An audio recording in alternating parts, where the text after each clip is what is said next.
성경에 보면은 예수님께서 제자들에게 환난의 징조를 말씀하실 때 곳곳에 큰 지진과 기근과 전염병이 있겠고 또 무서운 일과 하늘로부터 큰 징조들이 있으리라고 말씀하고 있습니다.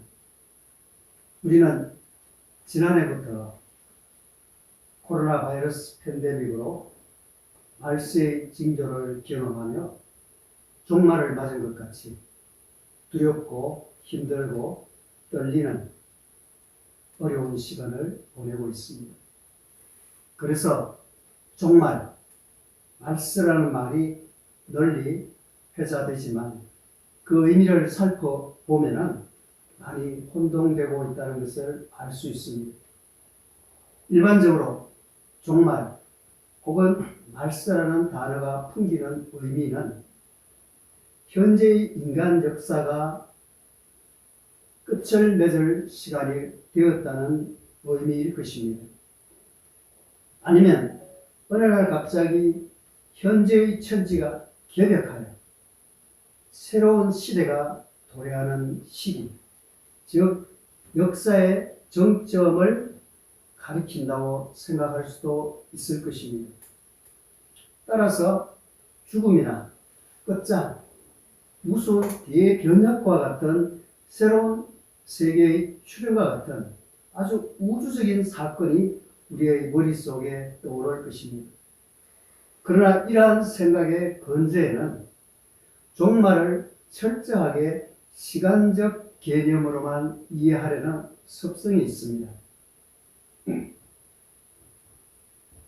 만물의 마지막이 가깝다는 것은 성경의 익숙한 표현입니다. 세례요한이 선포했던 말씀의 복음의 핵심은 회개하라, 천국이 가까이 왔다 했으며 예수님께서 공적 사역을 시작하시면서 하신 첫 말씀 역시 하나님의 나라가 가까이 왔으니 회개하고 복음을 믿으라는 것이었습니다.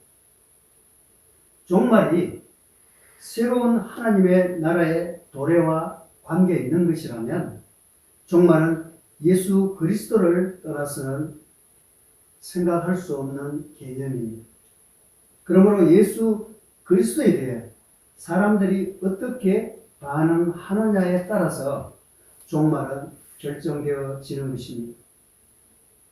이 세상에서 그리스도에 관한 한 중립적인 회색지대는 없습니다. 예수 그리스도를 향해 서 있든지 그리스도를 대항하여 서 있든지 두 가지 중에 하나입니다. 그렇다면 종말은 예수 그리스도와 함께 도래하였다 해도 좋을 것입니다. 이런 이유 때문에 신약 성경은 반복해서 종말이 가까이 왔다, 만물의 마지막 때이다 라고 말하는 것입니다. 여기서 말하는 때, 시간은 시계로 잴 수 있는 시간적 개념이 아닙니다. 흔히 크로노스라고 말하는 시계적 시간이 아니라는 것입니다. 구약과 신약에서 말하는 시간은 무르익은 때를 가리킵니다. 크로노스와 대비되는 용어로 카이로스라 불리는 시간입니다. 일종의 경험되어지는 시간입니다. 누군가 밤새도록 아팠다고 합시다. 그가 지낸 밤중에 물리적인 시간은 몇 시간 정도일 것입니다. 그러나 그가 고통과 통증을 경험한 시간은 마치 영원한 듯 할 것입니다. 그가 지낸 밤중에 물리적인 시간은 크로노스적 시간이며 통증과 고통을 경험한 시간은 카이로스적 시간입니다. 종말이라는 것은 마치 전도서 3장에서 말하는 것과 같이 곧 때의 관점에서 이해되는 신학적, 실존적 단어입니다. 무엇인가 목적을 이루는 때, 무엇인가 경험되어지는 때를 말하는 전도서 3장을 여러분들이 조용한 시간에 한번 읽어보십시오. 구약과 신약에서 말하는 시간, 특별히 마지막, 즉 종말이라는 시간은 목적을 이루는 것에 염두에 두고 사용되는 용어입니다. 예를 들어 영화관에 가서 1시간짜리 영화를 보았다고 합시다. 영화가 끝나면 맨 끝 자막에 종종 The End라는 화면이 나옵니다. 그러면 관객들은 아무런 생각 없이 일어나 나갑니다. 그런데 왜 나갑니까? 라고 묻는다면 끝났으니까 나가죠 라고 퉁명스럽게 대답할 것입니다. 그러나 조금 차분히 앉아서 이 말의 의미를 생각해 보면 신앙적으로 많은 도움을 얻을 것입니다. 먼저 영어의 end라는 단어의 뜻을 알기 위해서 사전을 찾아보면 1차적으로 끝, 종말, 마지막이라는 뜻이 있다고 말합니다. 그러나 이 용어는 목적이라는 뜻도 갖고 있습니다. 흥미있는 사실은 이야기의 결말, 결론이라는 뜻도 있다는 것입니다. 종합해보자면 시간적으로 영화 상영 시간이 1시간이 끝났기 때문에 끝났다라고 할 수 있지만 실제적으로는 영화의 각본인 시나리오를 쓴 작가가 그 영화를 통해 말하려는 목적을 성취하였기 때문에 달리 말하자면 이야기의 결말을 지었기 때문에 끝이라는 것입니다. 이와 비슷하게 하나님께서 이 세상을 향한 자신의 의도와 목적을 이루시기 위해서 인류의 시작부터 부지런히 일해 오셨습니다. 구약 성경이 말하는 바가 이것이었습니다. 깨어진 자신의 왕국을 다시 고쳐 새롭게 하기 위해서 인간의 죄와 반역으로 일그러진 자신의 왕국을 고쳐 세우시려고, 다시 말해 샬롬의 왕국을 이룩하시려고 부지런히 일해 오신 것입니다. 노아를 부르시고 아브라함을 바벨 문화권에서 불러내시고 이스라엘을 죽음의 땅 애굽에서 불러내시고 예언자들을 보내시고 올바른 길로 가도록 책망하시고 또 권면하시고 또 사정하시기까지 하였습니다. 그러나 이 모든 일들은 마치 거의 실패처럼 보였습니다. 그만큼 인간의 반역이 심했다는 것입니다. 그러나 끝까지 자신의 목적을 이루시기를 원하시는 하나님은 최후의 수단으로 자신의 아들 예수 그리스도를 이 세상에 보내신 것입니다. 예수 그리스도는 이 세상을 향하여 하시는 하나님의 최후의 통첩과도 같은 말씀이었습니다. 예수 그리스도에 대해 어떻게 반응하느냐에 따라서 각 개인이나 공동체의 운명과 미래가 결정되어진다는 것입니다. 이런 맥락에서 예수 그리스도는 종말을 가져오신 것입니다. 예수 그리스도와 함께 종말이 시작된 것입니다.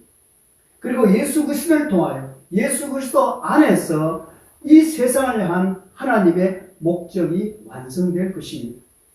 예수 그리스도는 역사의 결말이요, 목적이요, 끝인 것입니다.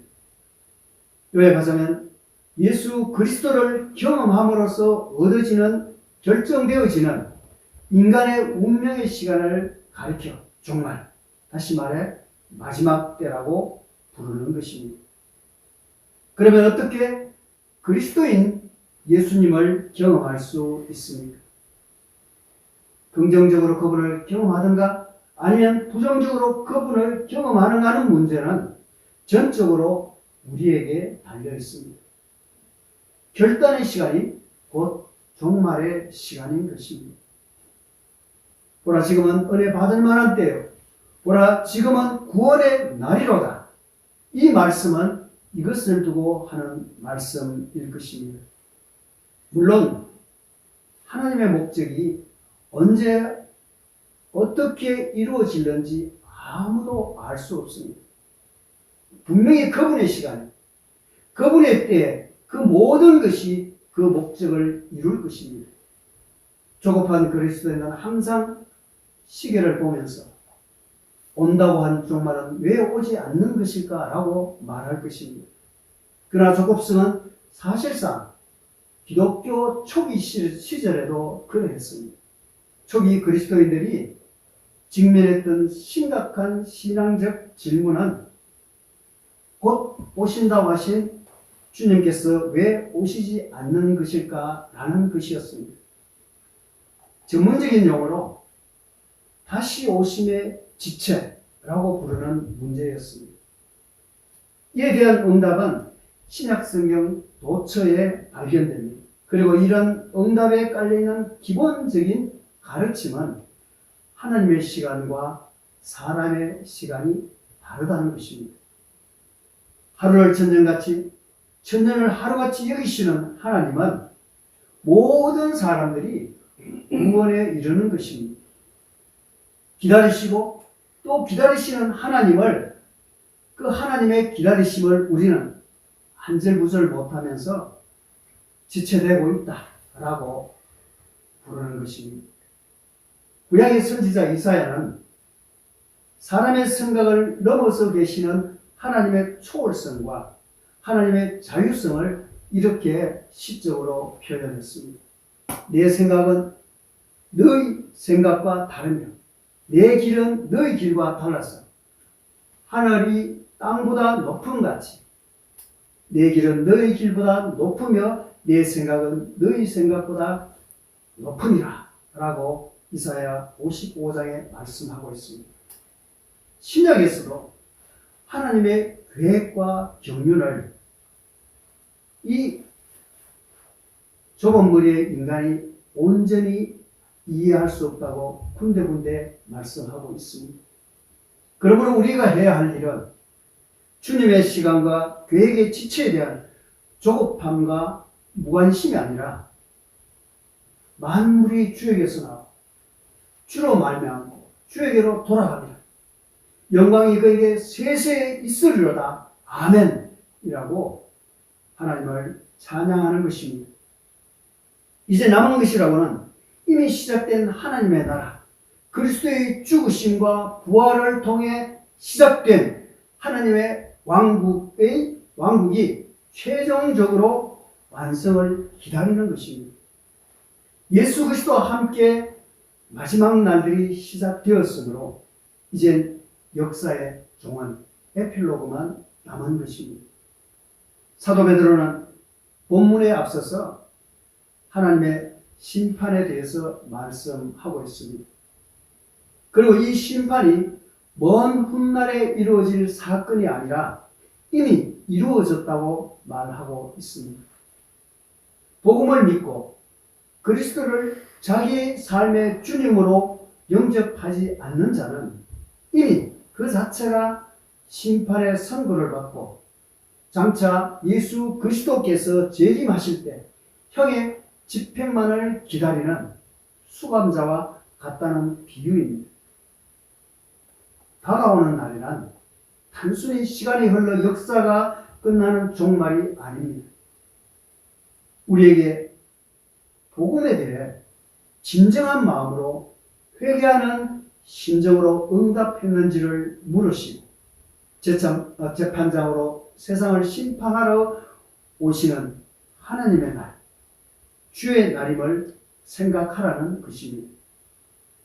야훼의 날, 주의 날이라는 용어는 구약 예언서에 자주 등장하는 용어입니다. 구약에서 이 용어는 하나님께서 하늘 군대를 거느리시고 세상의 악한 왕들과 권력자들에 대해서 선전포고를 하시고 그들을 정벌하러 출장하는 날, 하나님의 백성을 괴롭히는 이방 나라와 전쟁하러 나오시는 거룩한 전쟁의 날을 묘사할 때 사용되었습니다. 이처럼 예수 그리스도께서 이 세상에 오신 것도 그러합니다. 그때 그분께서는 공중 권세 잡은 악한 세력들을 물리치셨습니다. 자신의 죽음으로 죽음을 이기신 것입니다. 이렇게 해서 그리스도와 함께 하늘의 나라, 새 시대가 도래하는 것입니다. 새 포도주는 새 부대에 담는 것이 지혜로운 일이라고 주님께서 가르쳐 주셨습니다. 새 그리스도인들에게는 새 신앙과 새 윤리관이 요청되는 것입니다. 그러면 종말을 사는 우리들은 어떻게 살아야 할까요? 첫째로, 하나님께서는 종말을 사는 우리에게 깨어있는 삶을 살라고 말씀하십니다. 사람은 순간순간 선택하며 살아갑니다. 누구도 이 운명에서 제외되지 않습니다. 깨어있는 사람은 자기가 지금 무엇을 어떻게 선택하고 있는지 압니다. 만물이 마지막이 가까이 왔으니 그러므로 너희는 정신을 차리고 근신하여 기도하라. 먼저 사도 베드로는 그의 신앙 공동체에게 깨끗한 마음과 깨어있는 상태를 주문하고 있습니다. 제정신이 있는 상태로, 그리고 깨어있는 상태로 신앙생활을 하라는 것입니다. 자기를 조절하고 절제할 수 있는 자세의 능력을 가지라고 말씀합니다. 그렇다면 언제 어떻게 우리가 이러한 자제력을 가질 수 있을까요? 기도하는 생활을 할 때 우리는 올바른 마음과 깨어있는 상태를 유지할 수 있습니다. 현대는 대화 단절의 시대로 겉으로는 아무런 문제가 없어 보이지만 내면에는 뭔가 꽉 막혀있는 모습을 봅니다. 대화가 단절되면 오해가 생기고 미움과 갈등이 발생하게 됩니다. 사람과의 관계도 그러한데 가장 중요한 관계인 하나님과의 관계에서 대화가 막혀 있으면 큰 문제입니다. 기도는 하나님과 그의 자녀들과의 대화입니다. 쉬우면서도 어렵고 또 알면서도 잘 안 되는 것이, 잘 안 하는 것이 기도입니다. 참된 예배자로서 바른 사역을 감당하기 위해서도 반드시 필요한 것은 기도입니다. 대화가 끊어지면 관계는 멀어집니다. 하나님과 멀어지면 영혼이 시들고 죽어가게 됩니다. 응답의 기도가 있으면 내 삶의 능력과 기적이 나타나고 어떤 문제도 돌파해 갈 수 있습니다. 나를 지으시고 오늘 있게 하신 그분을 힘과 도움으로 삼고 나아가면 나의 약점을 극복하고 인생의 잔이 넘치게 살아갈 수 있습니다. 기도하면 영혼이 살아 움직이기 시작하고 주님의 능력을 힘입게 됩니다. 그런데 이를 알고 있는 사단은 어떻게 합니까? 기도하지 못하게 방해하고 있습니다. 우리를 바쁘게 만들어서 시간이 없어 기도하지 못하게 합니다. 또한 어려움을 주어 낙심하고 불안하게 하여 방해합니다. 그래서 정신을 차리고 근신하여 기도해야 합니다. 기도가 필요 없는 인생은 없습니다. 성공해도 실패해도 기도해야 합니다. 기도하는 생활이야말로 우리가 올바른 마음과 자제력을 가지고 주의 날을 기대할 수 있습니다. 왜 사도 베드로는 오늘 본문 7절에서 기도라는 말을 쓰고 있을까요? 그가 이 단어를 쓸 때 그에게는 많은 추억이 떠올랐을 것입니다. 여러분도 짐작하시겠지만 베드로에게는 평생 잊지 못할 수치스러운 과거가 있었습니다. 예수님께서 순환당하시던 그 주간 예수님은 제자들을 데리고 겟세마네 동산으로 가셨습니다. 죽음을 앞에 두고 하나님께 기도하기 위해서였습니다. 그리고 예수님은 제자들에게 시험에 들지 않게 깨어있어 기도하라고 부탁하셨습니다. 그러나 베드로를 포함하여 모든 제자들은 이 일에 실패하였습니다. 어찌 보면 자신을 수석 제자라고 자부하였을 것이고 죽는 데까지 주님을 따르겠다던 바로 그 베드로는 결정적인 순간에 예수님을 버리게 되었습니다. 정신을 차리고 삼가 조심하여 기도하라는 이 베드로의 권면은 수십 년 전 자신의 잠자던 자신의 모습을 상상하면서 나온 뼈아픈 말이었을 것입니다. 과거에 뼈저린 실수가 그 말씀을 기록하는 과정에 생생하게 되살아났을 것이라고 상상할 수 있습니다. 기도의 가치를 아는 사람은 기도를 하게 됩니다. 기도의 무기를 사용할 줄 아는 사람은 하나님께 속한 최고의 군사이요 최강의 지도자입니다. 기도의 사람은 넘어지지 않습니다. 기도의 사람은 실제로 기도할 뿐 아니라 기도의 삶을 사는 사람입니다. 기도의 사람은 자신이 곤궁하고 곤란하여 도움을 부르짖을 때 기쁜 마음으로 기꺼이 즉각 응답해 주시는 하나님의 섭리를 절대적으로 믿는 사람입니다. 그리스도인들을 종말을 사는 신앙 공동체로 규정한 사도 베드로는 계속하여 종말 신앙은 반드시 삶 속에서 구현되어야 한다고 가르치고 있습니다.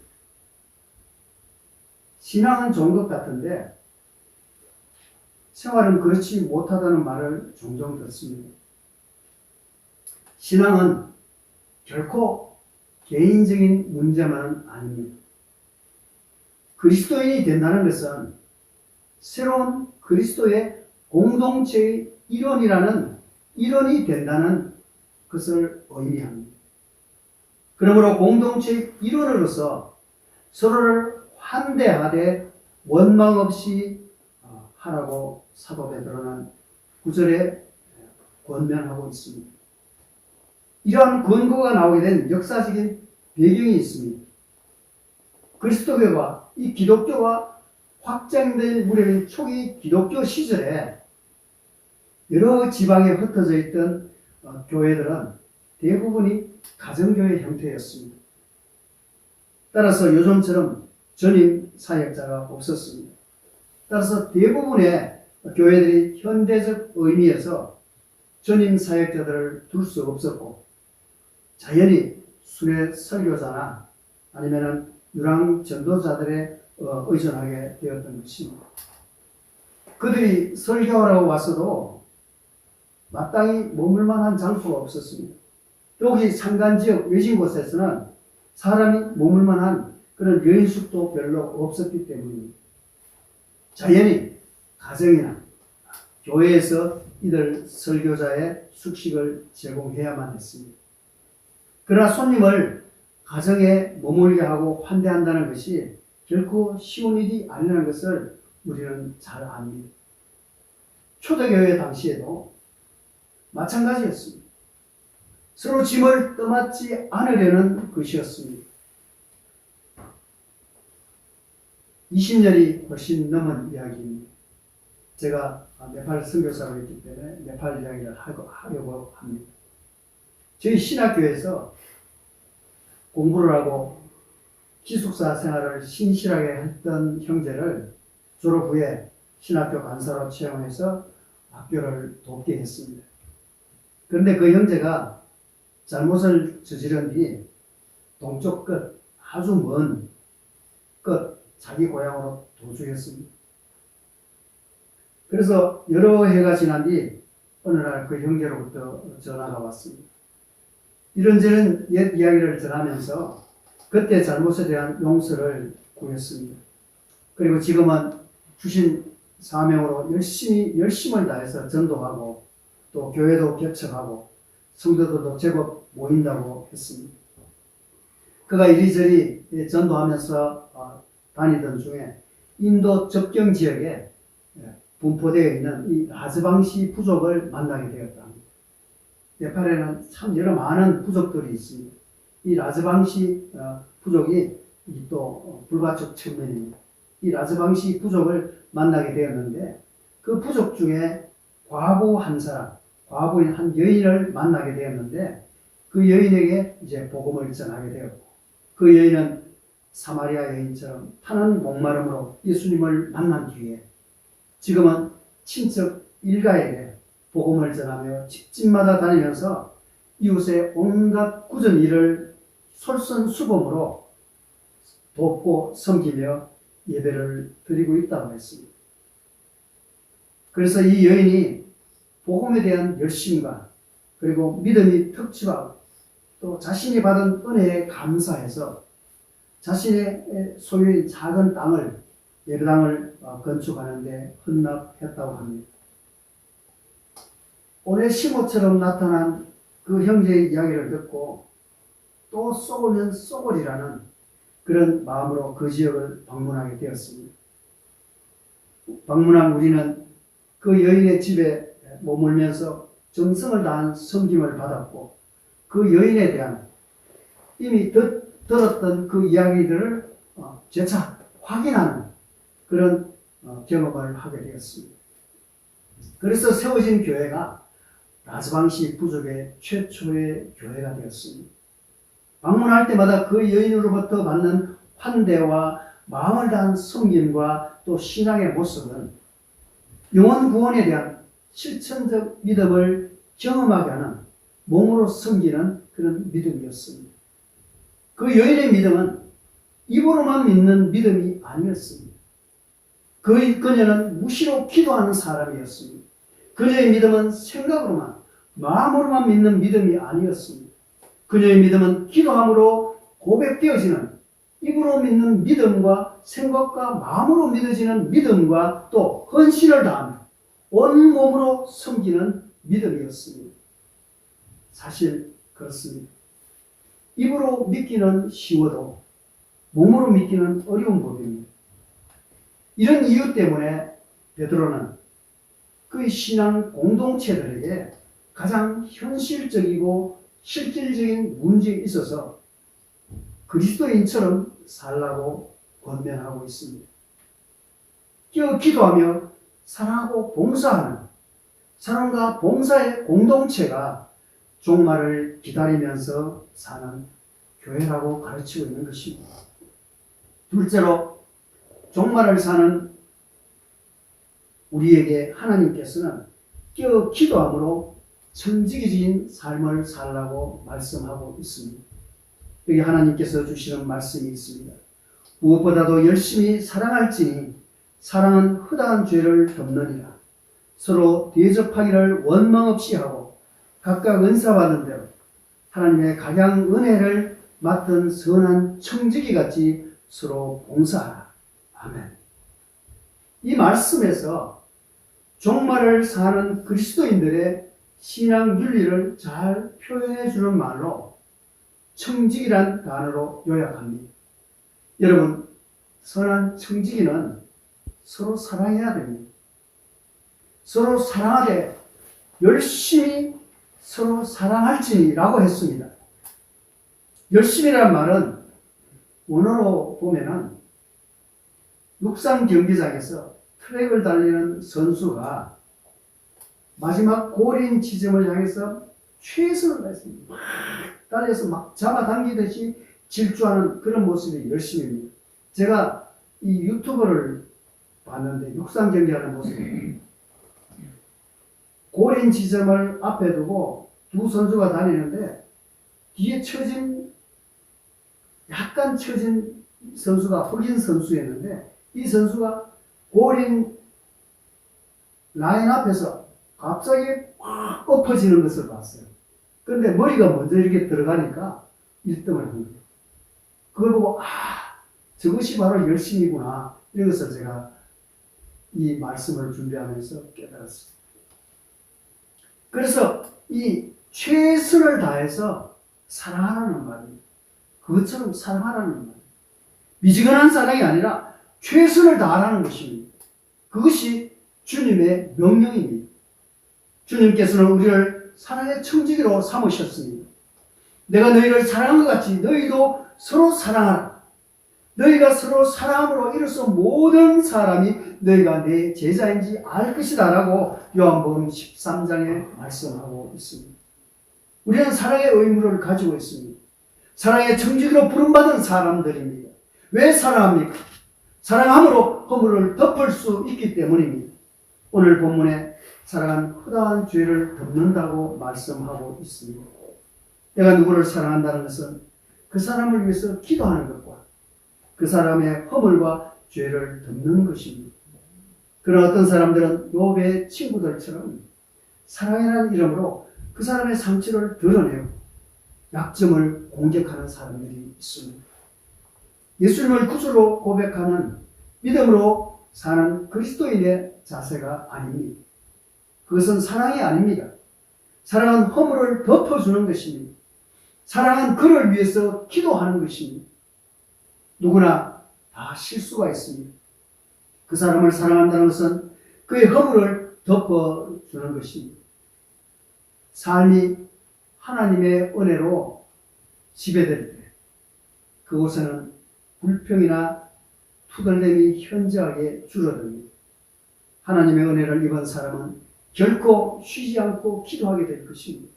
기도함으로 청지기 같은 삶의 자세를 갖게 될 것입니다. 예수님께서도 내가 이 세상에 온 것은 섬김을 받으러 온 것이 아니라 섬기러 왔다고 하셨습니다. 특별히 모든 신자들은 하나님으로부터 받은 각양 은사들을 찾아서 그것을 남을 위해서 행사하여야 할 것입니다. 특별히 사도 베드로는 본문 11절에서 교회 공동체에서 설교자의 역할을 강조하고 있습니다. 그들의 책임성 있는 직업 윤리를 11절에 상기시키고 있습니다. 이 점에서 교회에서 가장 중요한 역할을 감당한다고 알려진 설교자들, 목회자들은 특별히 새겨 들어야 할 것입니다. 설교자들도 청지기 의식이 있어야 합니다. 청지기로서 설교자들은 하나님의 말씀이라는 영혼의 양식을 배고픈 회중들에게 친절하고 아주 멋지게 봉사하겠다는 전문인의 의식이 있어야 합니다. 내가 주는 것이 아니라 하나님의 말씀을 하는 것 같이 하라고 하십니다. 말씀의 위탁자로서 그들은 무엇보다도 하나님의 말씀인 성경의 가르침에 정통해야 할 것이며 오직 그분의 말씀만을 가르치고 설교해야 한다는 것입니다. 자신의 계획이나 목적을 이루는 수단으로서 강단을 사용해서는 안 된다는 말씀입니다. 사도 베드로는 교회 공동체에서 설교자의 책임성 있는 역할을 강조한 뒤에 곧이어 집사에 관해서 말씀하고 있습니다. 본문에 보면 누가 봉사하려냐라고 언급되고 있습니다. 본문에서는 봉사로 언급되지만 우리가 흔히 말하는 집사를 말하는 것입니다. 여기서 집사란 요즘 교회와 장로를 함께 포함하는 말이라고 생각하면 좋을 것입니다. 그들은 성도들의 경제적인 궁핍과 필요들에 민감하여서 성도들의 어려움을 해결해 주는데 많은 노력을 하는 사람들입니다. 사도 베드로는 그들이 교회에서 봉사일을 할 때 하나님이 공급하시는 능력으로 하라고 말씀합니다. 목사가 말씀을 전할 때 하나님의 말씀을 하는 것처럼 하고 집사와 장로가 봉사할 때 마치 하나님께서 공급하여 주시는 능력으로 하는 것 같이 하라고 하는 이유는 무엇입니까? 달리 말해 이렇게 봉사하고 섬기는 일을 통해 누가 존귀와 영광을 받게 될 것인가? 목사인가 장로인가? 아니면 앞에 나서서 봉사한 집사인가? 이에 대한 대답을 사도 베드로는 이렇게 말씀하고 있습니다. 예수 그리스도로 말미암아 하나님이 영화롭게 되시려 합니다. 아멘. 본문은 성부 하나님께서 영광을 받으시고 영화롭게 되어야 한다고 가르치고 있습니다. 교회 공동체로서 종말을 사는 그리스도인들은 종말론에 대한 분명한 인식을 통해서 종말론적 윤리의식을 갖게 될 것입니다. 그러한 공동체 윤리는 궁극적으로 하나님을 영화롭게 하는 일이라는 것입니다. 오직 하나님 한 분만이 영광스럽게 되어야 합니다. 마지막 세 번째로, 종말을 사는 우리들은 깨어 기도함으로 성령의 인도하심을 받고 성령의 능력으로 하나님께만 영광을 돌리는 삶을 살아야 합니다. 우리가 성령 충만을 받아야 할 이유가 무엇입니까? 많은 이유가 있습니다만 우리는 하나님의 나라에 들어가기 위해서 성령을 충만을 받아야 합니다. 성령은 오늘도 우리 가운데 임재하셔서 우리를 돌보시고 도우시고 인도하시며 역사하십니다. 그러므로 예수님은 성령을 보혜사라고 했습니다. 성령께서는 하나님의 말씀을 읽고 듣는 사람들에게 말씀의 진리를 깨닫게 하시고 또 확신시키십니다. 성령은 하나님의 말씀을 읽는 사람 그리고 듣는 사람들에게 역사하십니다. 죄를 깨닫게 하시고 회개하게 하십니다. 그리스도의 십자가와 부활의 능력을 깨달아 하나님의 의를 확신하게 하며 구원의 확신을 갖게 하십니다. 성령은 우리를 깨닫게 하시고 믿게 하시고 진리에 설득되고 복종하도록 하십니다. 뿐만 아니라 우리를 위로하시고 격려하셔서 그리스도의 사람으로 굳건하게 서서 우리가 기도할 때 기도할 수 있는 힘과 능력을 주시며 끝까지 지치지 않게 기도하게 하십니다. 그러므로 우리는 성령의 임재를 위해서 힘써 기도해야 합니다. 이와 같이 성령은 우리를 그리스도의 사람으로 변화되게 하십니다. 그리스도의 성품을 가진 온전한 그리스도인이 되게 하시는 것입니다. 바울은 성령께서 도우셔서 우리 가운데 이루시는 그리스도의 성품을 갈라디아서 5장에 성령의 열매를 기록하고 있습니다. 성령은 우리를 그리스도의 사람으로 변화시킬 뿐만 아니라 능력 있게 하십니다. 성령은 구원의 확신과 함께 담대하게 복음을 전가하도록 능력 있는 그리스도인이 되게 하십니다. 예수님께서는 성천하시기 직전에 오직 성령이 너희에게 임하시면 너희가 권능을 받고 예루살렘과 온 유대와 사마리아와 땅끝까지 이르러 내 증인이 되리라 고 말씀하셨습니다. 예수님의 약속대로 성령이 임하시자 제자들은 능력 있는 그리스도인이 되었습니다.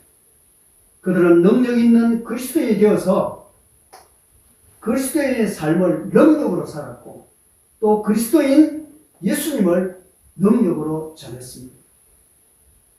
성령은 우리로 하여금 예배와 감사와 기도와 헌신의 생활에 적극적이도록 도우십니다. 또한 성령은 그리스도인들로 하여금 귀신을 쫓아내고 하나님 나라를 담대하게 실현하는 권능 있는 그리스도인이 되게 하십니다. 성령의 힘을 의지하고 하는 기도는 병든 자를 낫게 하는 역사가 있습니다. 성령의 힘을 의지하고 하는 기도는 역사를 바꾸는 능력 있는 기도가 됩니다. 교회 공동체로서 종말을 사는 그리스도인들은 성령에 흠뻑 젖어 쉬지 않고 기도함으로 성령에 충만하여 자신의 뜻대로 움직이지 않고 하나님의 영에 의해 이끌려 사는 사람들입니다.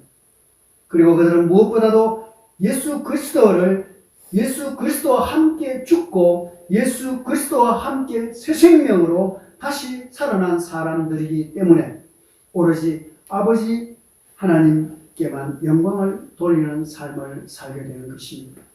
그들에게는 언제나 하나님을 찬양하는 성령이 마지막 말이 됩니다. 신앙은 궁극적으로 영광의 노래로 끝나게 됩니다.